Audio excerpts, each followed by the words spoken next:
Super man కొత్త Hollywood cinema నిన్న శుక్రవారం జూలై 11న ప్రపంచవ్యాప్తంగా థియేటర్స్ రిలీజ్ అయింది. మనకు ఇండియాలో తెలుగులో కూడా రిలీజ్ అయింది, తెలుగు, తమిళ, హిందీ భాషల్లో. అంటే ఈ సినిమా ట్రైలర్ వచ్చినప్పుడు చూస్తే నాకు నచ్చింది ట్రైలర్. ఎందుకంటే మామూలుగా డీసీ వాళ్ళ సినిమాలు నాకు నచ్చవు పెద్దగా. నేను మార్వల్ ఫ్యాన్ని. అంటే నాకు స్పైడర్ మ్యాన్, ఐరన్ మ్యాన్ ఈ సినిమాలు బాగా ఇష్టము, అవెంజర్స్ది. డీసీ వాళ్ళ మన సూపర్ మ్యాన్ కానీ బ్యాట్మ్యాన్ కానీ నాకు పెద్దగా ఎక్కువ సినిమాలు.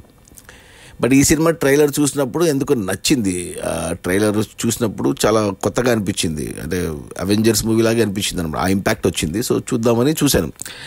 అంటే ఈ సూపర్ మ్యాన్ మనకి చిన్నప్పటి నుంచి వింటున్నాం. యాక్చువల్గా మొదటి సూపర్ మ్యాన్ మనకి ఎప్పుడు వచ్చింది అంటే యాక్చువల్గా ఇది కామిక్ బుక్, అందరిది అన్ని కామిక్సే మనకి.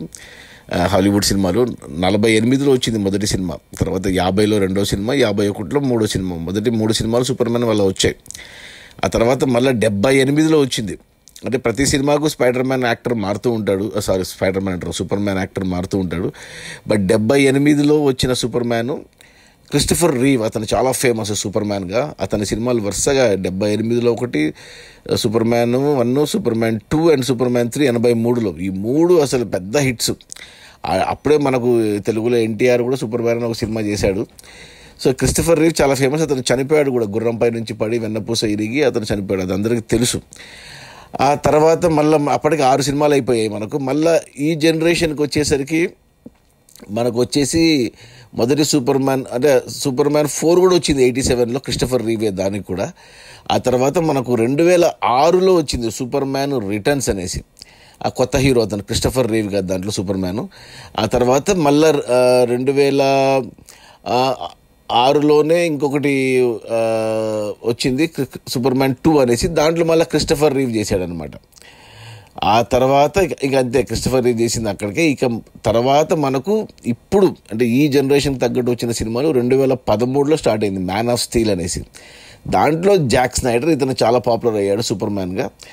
ఆ తర్వాత జాక్ స్నైడరే ఇంకోటి జస్టిస్ లీగ్లో కూడా ఉన్నాడు, బ్యాట్మ్యాన్ వర్సెస్ సూపర్ మ్యాన్లో కూడా ఉన్నాడు అతనే. ఆ 3 సినిమాల్లో చేశాడు అతను.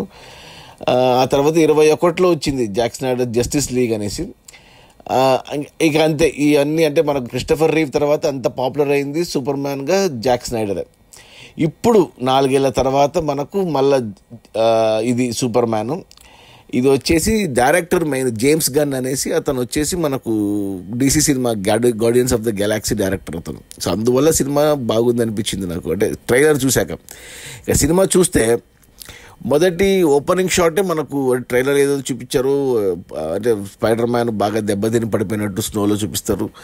ఆ తర్వాత కుక్క క్యారెక్టర్ ఈ సినిమాలో బాగా నచ్చింది. ఆ కుక్క భలే ఉంది ఆ కుక్క. సో మొదటి 10 నిమిషాల పాటు ఒక యాక్షన్, అంటే మన సూపర్ మ్యాన్ డెన్ ఒకటి పెట్టుకుని రోబోట్స్తో పెట్టుకుని, ఆ తర్వాత సిటీలో ఒక ఏమంటారు విలన్ డెన్ అంటే విలన్ ఆఫీస్ లాంటి సెటప్తో ఆపరేట్ చేస్తూ మన స్పైడర్ మ్యాన్ వస్తుంది, సూపర్ మ్యాన్ని దెబ్బతీసే విధంగా అంతా ఒక 10 నిమిషాల పాటు అనిపించింది, పర్లేదు బాగానే ఉంది అనిపించింది. ఆ తర్వాత ఒక 15 నిమిషాల పాటు సినిమా డైలాగ్స్, మాటలు.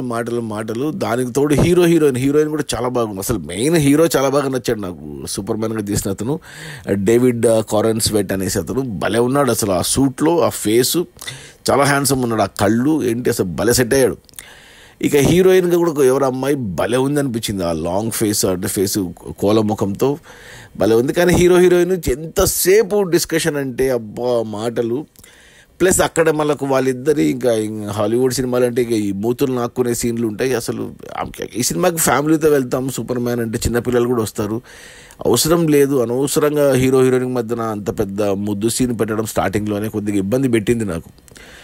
అప్పటికి 25 నిమిషాలు సినిమా అయిపోయింది, ఇక యాక్షన్ ఏం లేదంటే మొదటి 10 నిమిషాల్లో కొద్దిగా యాక్షన్ ఉంది. ఈ ఇంగ్లీష్ సినిమాలు చూసేది మనం యాక్షన్ కోసం. సరే, తర్వాత చూసుకుంటే విలన్ సైడ్ నుంచి అతను పాకెట్ యూనివర్స్ అనేసి దాంట్లో మన అంటే సూపర్ మ్యాన్ని మొదట్లో కూడా అంటే మామూలు మనిషిలాగానే ఓడిపోతున్నట్టు చూపిస్తారు, దెబ్బలు తగిలితే పడిపోతున్నట్టు చూపిస్తారు. మరి అవెంజర్స్ మాదిరి అసలు ఎక్స్ట్రాడినరీగా ఏం చూపించలేదు. ఆ తర్వాత ఇక 25 నిమిషాల తర్వాత మళ్ళీ కొంచెం యాక్షన్ పెట్టుకున్నారు. విలన్స్ అంతా మన సూపర్ మ్యాన్ డెన్కి వచ్చి ఆ రోబోట్స్ చంపే ట్రైలర్లో చూపించారు, ఆ సీన్లు కూడా అవన్నీ బాగా. అక్కడ కుక్క మెయిన్, ఈ కుక్క ప్రతి సీన్లో ఈ కుక్క షాట్స్, కుక్క ఎలివేషన్స్ అదిరిపోయాయి. సూపర్ మ్యాన్ కంటే ఈ సూపర్ డాగే హైలైట్ అనిపించింది నాకు. ఆ తర్వాత హీరోకి సూపర్ మ్యాన్కి సపోర్ట్గా చేసే కొంతమంది ఉంటారు, వాళ్ళకు కూడా కొన్ని పవర్స్ ఉంటాయి, వాళ్ళది కూడా బాగుంది. యాక్చువల్గా చూస్తే అంటే మొదటి అరగంట, తర్వాత ఇంకో అరగంట పాటు సూపర్ మ్యాన్ని వీళ్ళు విలన్స్ బంధించడం, యూనివర్స్లో పెట్టడము, వాళ్ళని కాపాడడానికి ఫ్రెండ్స్ రావడము, ఇదంతా ఫస్ట్ 1 hour జరిగిపోతుంది. సూపర్ మ్యాన్ని ఎంతసేపు ఉన్న వీక్గానే చూపించారు, మామూలుగానే చూపించారు. సపోర్టింగ్ కాస్ట్ ఎక్కువ స్ట్రాంగ్గా చూపించారు. ఫ్రెండ్స్ క్యారెక్టర్స్ కానీ, కుక్క క్యారెక్టర్ కానీ ఇలా. సరే 1 hour అయింది, తర్వాత మళ్ళీ అరగంట పాటు ఇదే నడిచింది. అంటే సినిమా 1.5 పాటు కొద్దిగా ఓపిక్గానే చూడాలి. అంటే ఎక్కువ మాటలు, ఎక్కువ డైలాగ్స్, యాక్షన్ తక్కువ. ఏంటబ్బా ట్రైలర్ చూస్తే అంత బాగుంది, సినిమా ఏంటి అసలు పెద్దగా అంటే ఓకేగా అనిపించింది. మిగతా సినిమాలతో పోల్చుకుంటే పర్లేదులే కానీ సూపర్ మ్యాన్. బట్ నేను ఇంకా ఎక్కువ ఎక్స్పెక్ట్ చేశాను ట్రైలర్ వల్ల. ఆ ఎక్స్పెక్టేషన్ మీట్ అయింది నాకు లాస్ట్ అరగంటలో. ఎప్పుడైతే ఇక అసలు ఆ షార్ట్స్ ఏవైతే ఉన్నాయో, భూమి 2గా చీలుతూ, నగరాలు 2గా చీలుతూ, సముద్రాలు 2గా చీలుతూ, బిల్డింగ్స్ 2గా చీలుతూ ఉన్నప్పుడు అక్కడి నుంచి నాకు మంచి ఇంకా అసలు అదిరిపోయింది అనిపించింది. అందులో ఐమాక్స్లో చూడాలి ఈ సినిమాని, చాలా బాగా అనిపించింది. దానికి కూడా బ్యాక్గ్రౌండ్ మ్యూజిక్ కానీ అది కానీ చాలా బాగా అనిపించింది. అక్కడి నుంచి ఇక అరగంట పాటు మంచి యాక్షన్ ఎపిసోడ్స్తో బాగా తీసుకెళ్లారు. కొంచెం ఆ స్టేడియంలో వాళ్ళు ఎగిరి పడే షాట్స్ అవన్నీ నాకు రోబో 2.2 రజనీకాంత్, అక్షయ్ కుమార్ ఫైట్ గుర్తొచ్చింది, కొంచెం అలా అనిపించింది. ఓకే, ఒక లాస్ట్ అరగంట కొద్దిగా సాటిస్ఫైయింగ్ ఉంది. ఏదో అంటే ఇప్పుడు యుద్ధాలు జరుగుతున్నాయి కదా దేశాల మధ్యన, అలాంటిది కూడా టచ్ చేసి అక్కడ సూపర్ మ్యాన్ వాళ్ళని హెల్ప్ చేసినట్టు ఇవన్నీ చూపించారు. కొంచెం అంటే సూపర్ మ్యాన్ని అంటే మనమంతా సూపర్ మ్యాన్ అంటాం, మనకు ఎలా వచ్చాయి అతనికి పవర్స్ అనేది చాలామంది మర్చిపోయారు. కామిక్ బుక్ ప్రకారం అవన్నీ గుర్తు చేశారు. సూపర్ మ్యాన్ అసలు ఎవరు, అతనికి పవర్స్ ఎలా వచ్చాయని సింపుల్గా చెప్పి అతని మనుషులంతా అసహించుకునేలాగా విలన్ చేసినట్టు చూపించి మరి ఫైనల్గా మళ్ళీ జనాలందరూ అతన్ని మెచ్చుకునేలాగా జేజేలు పలికేలాగా ముగింపించారు.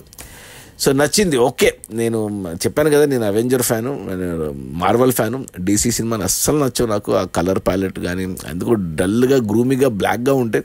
బట్ ఈ సినిమాలో కలర్స్ కానీ కళ్ళకి అంటే రెగ్యులర్ హాలీవుడ్ సినిమా చూసినట్టు అనిపించింది.